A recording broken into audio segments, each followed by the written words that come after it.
네, 오늘은 지난주에는 우리가 롯을 떠나보내는 이야기를 했어요. 앞으로 이제 몇 주 동안 계속해서 우리 아브라함이 떠나보냅니다. 떠나보내는. 내가 계획하고 내가 생각했던 것들을 꺾으시는 하나님의 계획을 이제 보게 됩니다. 오늘은 엘리에셀에 대한 이야기가 나오고 있습니다. 엘리에셀을 지금 누구로 생각하고 있냐면 상속자로 생각하고 있는 거예요. 우리가 지난 시간에 또 상속자를 누구라고 생각했냐면 롯이라고 생각했고, 네. 지금 전혀 안 되잖아요. 지금 사레와 아브라함, 아직 아브라함이 아니기 때문에 사레와 아브라함 사이에서는 도저히 아이가 나올 가능성이 없어지고 있으니까 어떻게든 상속자를 만들어서 가업을 유지하고, 그리고 우리 가문을 유지해야 되겠다는 그런 마음이 있기 때문에 엘리에셀을 또 가문의 그 상속자로 삼으려고 하고 있다는 거죠. 네. 엘리에셀이라고 하는 사람이 어떤 사람인지 정확히는 모르겠지만 정말 나쁜 사람은 아니에요. 엘리에셀이라고 하는 이름을 누가 지어줬을까요? 아브라함이 지었어요. 근데 보세요. 엘리, 나의 하나님. 엘리 하면 뭐가 됩니까? 우리 예수님이 십자가에서 고통 중에 부르짖었던 엘리 엘리 라마 사박다니 하고서 나의 하나님 이렇게 부르잖아요. 그래서 엘리는 나의 하나님, 에셀은 에벤 에셀 할 때 에셀이에요. 그러니까 도우심, 나의 하나님의 도우심, 나의 하나님은 도움이시다, 뭐 이런 말이에요. 그러니까 얼마나 좋은 말이에요. 하나님이 내게 주신 도움이시다. 엘리에셀. 그러니까 얘가 상속자가 될 거야. 누가 정해줬어요? 하나님 안 정해줬어요. 자기가 정했어. 자기가 정하고 이름을 뭐라 그러냐면 엘리에셀. 하나님이 나의 도움이시다. 나의 도움은 하나님이시다. 네. 자기가 정해놓고 하나님이 도왔대. 자, 하나님이 하신 거 아니잖아요. 하나님은 뜻이 어디에 있어요? 이삭에게 있어요. 하나님은 다 계획이 있어요. 하나님은 다 계획이 있는데 아브라함도 계획이 있어요. 자, 순종이라는 건 뭐냐면 인간의 뜻이 있고 하나님의 뜻이 있어요. 하나님의 뜻과 인간의 뜻이 같을 때는 문제가 되질 않아. 그렇죠? 그런데 사람의 뜻과 인간의 뜻이 다를 때 문제가 돼요. 네. 같으면 뭐 그냥 그 뜻대로 가면 되는데 사람의 뜻과 하나님의 뜻이 다를 때 사람의 뜻을 꺾는 게 순종이라는 거죠. 네. 하나님의 뜻은 이삭에게 이미 다 있어요. 하나님은 계획이 다 있어요. 근데 아브라함도 계획이 있어요. 네. 엘리에셀 보니까 애가 괜찮아. 다메섹에서 데려온 애인데 괜찮아요. 네. 그래서 이름을 다메섹 사람, 우리 개역 한글판에는 아마 다메섹 엘리에셀 이렇게 표현됐을 거예요. 다메섹 사람 엘리에셀. 다메섹에서 데려왔는데 애가 너무 똑똑하고 괜찮고 순종적이고 아마 그랬을 거예요. 괜히 아무나 롯 같은 경우는 이게 싹수가 안 좋았잖아요. 그러니까 아마 이해하는데 그래서 아마 그것까지 챙겼지 않았을까요? 하나님 보실 때 롯이 안 된다고 했던 건 그 싹수가 보니까 얘는 자기밖에 모르고 이런 거 있으니까 잘라냈다고 치지만 엘리에셀 그러니까 그것까지 다 생각하고 얘를 택했을 거란 말이에요. 이 정도는 괜찮겠지. 이 정도면 하나님이 인정해 주실 만한 상속자가 되겠지 하고 했을 거란 말이에요. 그런데 우리 하나님은 진짜 내가 아무것도 못할 때에 주시는 것으로 하나님의 뜻을 이루시려고 하시는 거예요. 저는 이삭이 나 이삭 할 때 또 얘기를 하겠지만 이삭이 전혀 완전히 가능성이 끊어질 때, 네. 그러니까 불임 부부들도 사실은 할 때까지 해봐요. 시험관 시술이라도 하잖아요. 어떻게든 방법이 나을 수 있어. 근데 이건 몸이 다 늙어서 아예 안 될 때는 그 정말로 포기잖아요. 그러니까 젊었을 때는 그나마 어떻게든 해볼 수 있으리라, 어떻게든 아이를 낳아볼 수 있으리라 하지만 이제 100세쯤 됐을 때 스스로도 얘기하잖아요. 우리는 기능이 안 된다. 그 아기 낳을 수 있는 기능이 아예 안 될 때 아기를 주시는 거예요. 아예 안 될 때. 아예 자연적으로나 어떤 것이로나 아예 안 될 때 주시는 거다. 이게 하나님의 방법이라는 거죠. 그게 바로 이삭이다. 아예 안 될 때. 아예 방법이 없을 때 주신 것 그것이 그러니까 그때는 뭐예요? 하나님밖에 없는 거야. 하나님밖에 방법이 없다라고 얘기할 수밖에 없는 상황에서 주시는 거예요.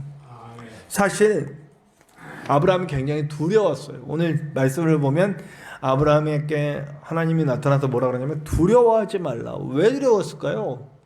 뭔가 두려운 일이 있다는 거예요. 지금 14장에 보면 전쟁하는 얘기가 나와요. 마게도냐 지역의 4개 족장, 그러니까 4개 왕국이에요. 뭐 그 당시에는 크게 왕국이라고 할 수 있을 것 같지는 않고 그 부족 전쟁이에요. 부족 전쟁. 그러니까 마게도냐 지역의 메소포타미아 지역의 네 개의 왕들, 네 개의 부족들이 모여서 가나안 쪽에 5개 족속이 합해진 것과 전쟁을 벌여요. 그럼 이 가나안 땅에 살고 있는 아브라함도 자연스럽게 그 전쟁에 이렇게 영향을 받을 수밖에 없잖아요. 그 전쟁에서 메소포타미아 지역의 4개 왕국, 4개 부족들과 가나안 쪽에 5개 부족이 합쳐서 전쟁을 벌였는데 누가 이기냐면 메소포타미아의 지역에 있는 그 나라들이 이겨버려요. 그리고 무슨 일이 벌어지냐면 롯의 소유와 가족들이 잡혀가 버려요. 그러니까 아브라함이 자기에게서 길러진 그 312명인가요? 312명과 그 사람들과 함께 가서 어떻게 하냐면 롯을 구출해내죠. 네. 구출해내요. 318명을 데리고 가서 구출해 옵니다.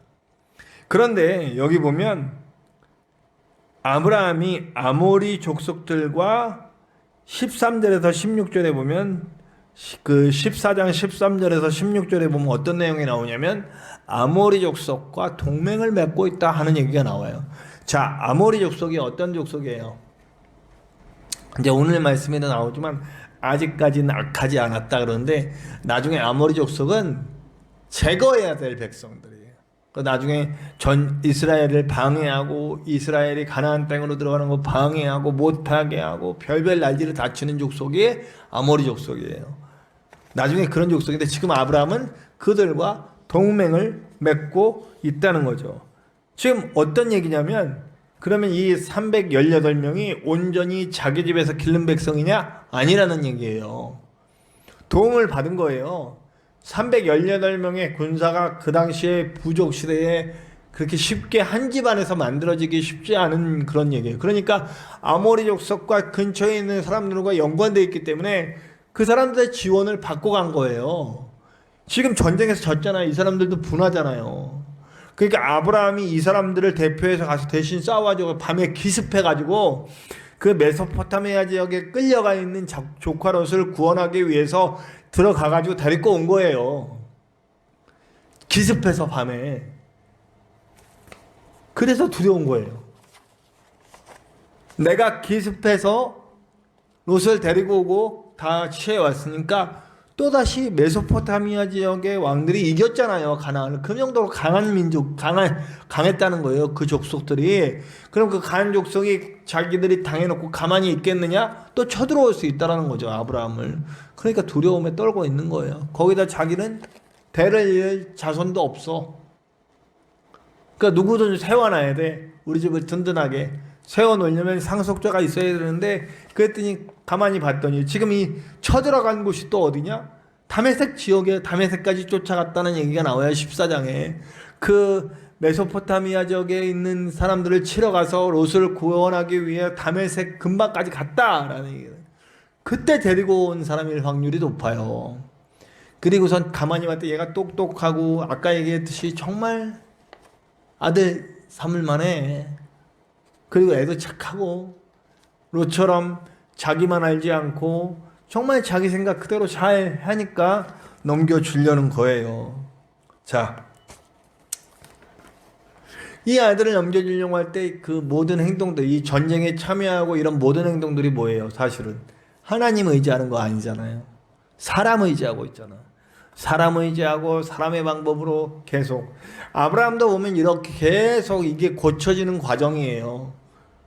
근데 아브라함과 다른 이들의 다른 점이 뭐냐? 그 다음에 나오는 거예요. 하나님이 불러요. 불러. 너 불러서 드디어 오늘 우리가 너무나 잘 아는 하나님의 약속을 받는 그날이 되는 거죠. 두려움에 떨고 있어요. 지금 언제 어떻게 칠지 모르니까. 시편 127편을 보면요, 자식에 대한 이스라엘의 사람들의 사상이 나와요. 그 얘기 아시죠? 이 127편이 뭐냐면 자식은 뭐 전통의 화살이다, 뭐 이런 이야기. 바로 그러니까 이스라엘 사람들은 자식을 자기 집안을 세우고 자기 집안을 지켜낼 그런 도구, 뭐 도구라 그러면 그렇지만 그런 걸로 보는 거예요. 그런 걸로 보기 때문에 지금 이 자식이 없는 아브라함은 아주 불안해할 수밖에 없는 거예요. 두려워할 수밖에 없는 거예요. 그때 불안해하고 있는 아브라함에게 나타나셔서 뭐라고 딱 말씀해요. 두려워하지 말라라고 얘기를 해주십니다. 네. 그럼에도 불구하고 계속해서 얘기하는 건 뭐예요? 나에게 자식 없지 않느냐. 자식이 없는데 어떻게 내가 하겠느냐. 이 엘리에셀이 내 상속자가 되겠으니 인정해줘라, 이렇게 얘기하는 거예요.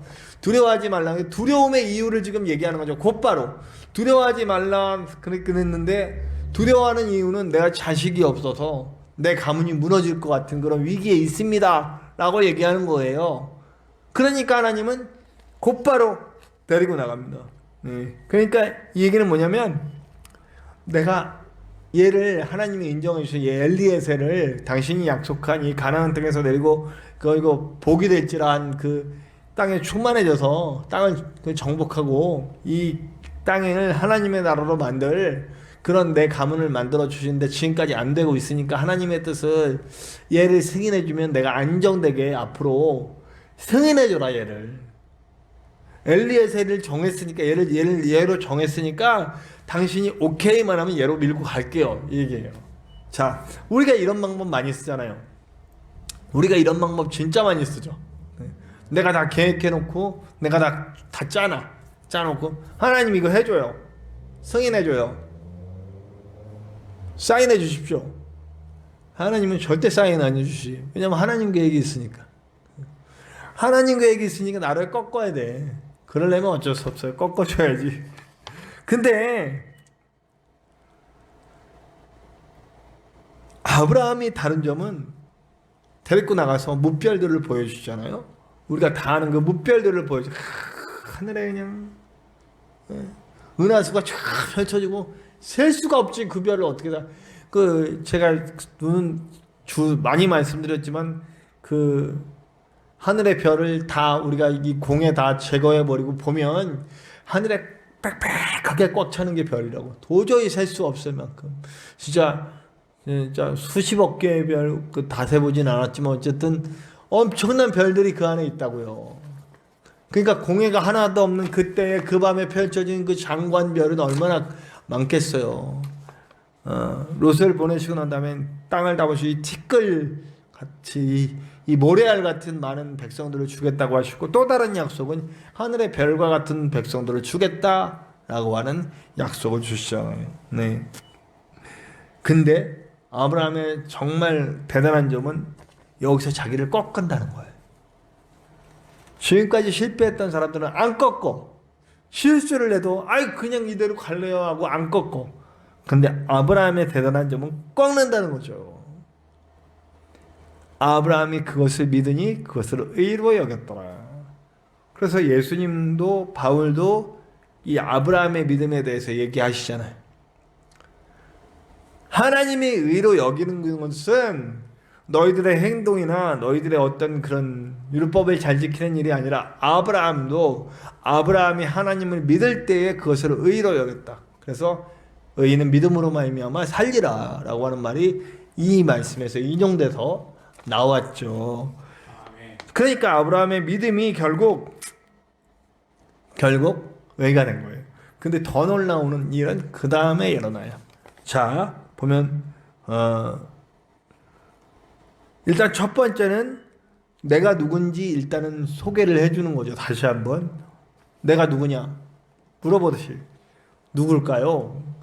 내가 너를 갈대아 땅 우르에서 데리고 와서 이 땅에 정착하게 만든 그 하나님, 너를 이끌어내서 이 땅에 살게 한 것이 바로 내가 아니냐라고. 너를 이끌어내서 인도하고 이 땅에서 약속을 준 자가 바로 하나님인 나다. 그리고 그 하나님이 어떤 방식을 이용해서 아브라함에게 이 약속을 확증하시냐면 일단 예배. 첫 번째는 아브라함에게 예배하게 하십니다. 너 다 가져다가 재물들을 가져다가 다 쪼개. 예배의 방식이죠. 근데 그 마지막에는 어떻게 하냐면 그것들을 다 쪼개고 그 사이로 하나님의 불길이 지나가게 됩니다. 이 얘기는 제가 전에도 했어요. 고대 근동의 계약 방식이에요. 계약 방식. 그러니까 뭐냐면 종주국과 종신국, 그러니까 힘을 가진 나라와 힘이 없는 나라가 왕과 신하의 계약을 맺으면서 했던 게 뭐냐면 이쪽 부족장과 이쪽 부족장, 높은 부족장, 센 부족장, 보호해줄 부족장, 그리고 여기 보호를 받아야 할 부족장. 그럼 서로 계약을 맺습니다. 이 작은 부족장은 이 부족에게 충성을 다하고 이 부족만을 섬길 것을 약속합니다. 이 부족은 그럼 이 부족을 지켜주고 절대 침범하지 않으면서 보호해주는 계약을 맺는 거예요. 그럼 부족장이 둘이 나와요. 뭐 하냐면 동물을 반으로 쪼개놓고 부족장이 그 사이를 지나가요. 이게 무슨 의미냐면 지나갈 때 이 두 부족은 부족장이 거기를 지나감으로써 이 동물이 쪼개진 것처럼 생명을 걸고 약속합니다. 이 부족장이 둘이 지나가면 이 약속은 생명을 걸고 하는 약속, 절대 깨지지 않는 약속이 됩니다 하는 의미로 그 사이를 지나갔단 말이에요. 근데 사실 하나님은 그러실 필요가 없잖아. 하나님은 약속하면 그만이지. 꼭 무슨 이런 퍼포먼스가 필요한가요? 근데 일부러 쪼개고 그 사이로 지나가 주시는 거예요. 아브라함에게 고대 근동의 계약 방식으로 목숨을 빼앗기실 수 없는 분인데 그 사이를 지나가시면서 이 약속을 확증해 주시는 거죠. 아브라함에게. 이런 방식은 예수님을 통해서도 나타나잖아요. 하나님은 목숨을 버리실 수가 없는 분이잖아요. 그런데도 직접 인간의 몸을 입고 오셔서 생명을 벌어주시는 그 모습을 보여주시면서 우리의 구원을 확증해 주시잖아요. 아브라함에게 그렇게 약속해 주신 것처럼 예수님도 그런 방식으로 약속하시는.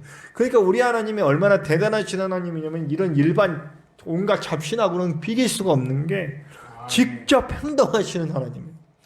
직접 행동하시고 직접 보여주시고 직접 역사에서 우리에게 생명을 버리실 수 없는 그분이 생명을 버리시는 모습까지 보여주면서 우리를 구원하시고자 하는 그 놀라운 사랑을 보여주신다는 거예요. 아브라함에게 이런 방식으로 계약을 맺어 주신다는 거죠. 이게 17절 18절에 나오잖아요. 우리 하나님의 약속은 지금도 유효하다는 겁니다. 예수님을 통해서 주신 약속도 유효하다는 거죠. 이후에 아브라함의 행적은 또 이제 이스마엘을 낳고 또 이삭에게 집중하고 이런 하나님, 그러니까 우리 인간은 어쩔 수 없는 것 같아요. 계속 펼쳐지는 삶 속에서 하나님께 집중할 수 없게 되는 그런 일들이 막 벌어져요.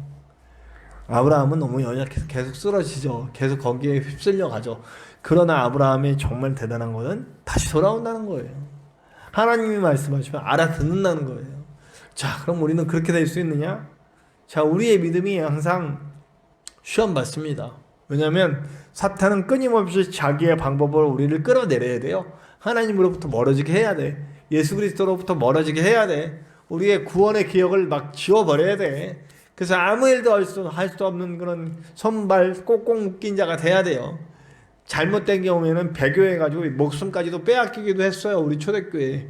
이게 이제 나중에 신학적으로 좀 얘기해 볼 필요가 있습니다만 사탄의 목적은 끝내 생명을 빼앗는 게 목적이에요. 예수님이 요한복음 8장에서 얘기했듯이 너희 아비는 살인자고 거짓말하는 자다.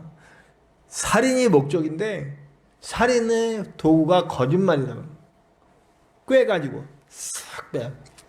신천지로 넘어간 사람들 다 거짓말에 꼬여가지고 다 저기 넘어가 있잖아요. 그런 것처럼 오늘도 그런 유혹을 수시로 받고 있어요. 우리는 공중권세. 그러나 우리가 아브라함 같은 자세만 취한다면 실수하지 않는다는 얘기가 아니라 실수 늘 해. 그러나 실수의 힘을 깨달으면 곧바로 주님 앞에 나와서 엎드리면 하나님은 절대로 우리를 벌하지 않으시는 분이에요. 다시 기회를 주시고 또 기회를 주셔서 그러나 끝내 하나님 손만 놓지 않으면 돼. 넘어질 수도 있고 자빠질 수도 있지. 혹은 어린아이처럼 나 한번 뛰어볼래요 하고 뛰다가 가다가 자빠져서 이게 물팍 깨져가지고 피철철이면서 엉엉 울 수도 있어요. 그런데 그때 와서 하나님이 일어나 하고 손잡아 주실 때 다시 잡으면 돼요. 그거 안 잡겠다고 땡깡 부리고 또 달려 또 깨지고 나 뚜뚜뚜 그래 절벽에 떨어져 죽을 수도 있잖아요. 네. 이게 적절한 얘기인지는 모르겠지만 어쨌든 그게 얼마나 멍청한 거예요. 주님 손 붙잡아서 내쉬실 때 잡으면 다시 일어날 수 있는데 아브라함은 그걸 했다는 거예요. 내가 한번 해볼래요 하다가 넘어져서 무릎 팍 깨져도 안 되지 다시 내 손 잡아 할 때 잡고 일어나는 사람이 아브라함이에요. 그래서 믿음의 조상이 된 거고요. 오늘 우리도 이걸 본받아야 할 줄로 믿습니다. 언약을 확실히 확인해 주시는 하나님, 죽으실 수 없는 분이 죽음의 퍼포먼스를 보여주면서 그 계약을 맺어주신, 동물을 쪼개고 그렇게 십자가도 마찬가지. 그런 약속은 오늘 우리에게도 똑같이 해주시는 거예요. 그 은혜를 믿고 우리는 실수에도 다시 일어나고 다시 손목 붙잡고 주님과 끝까지 갈 수 있는 저와 여러분들 되시기를 간절히 축원합니다.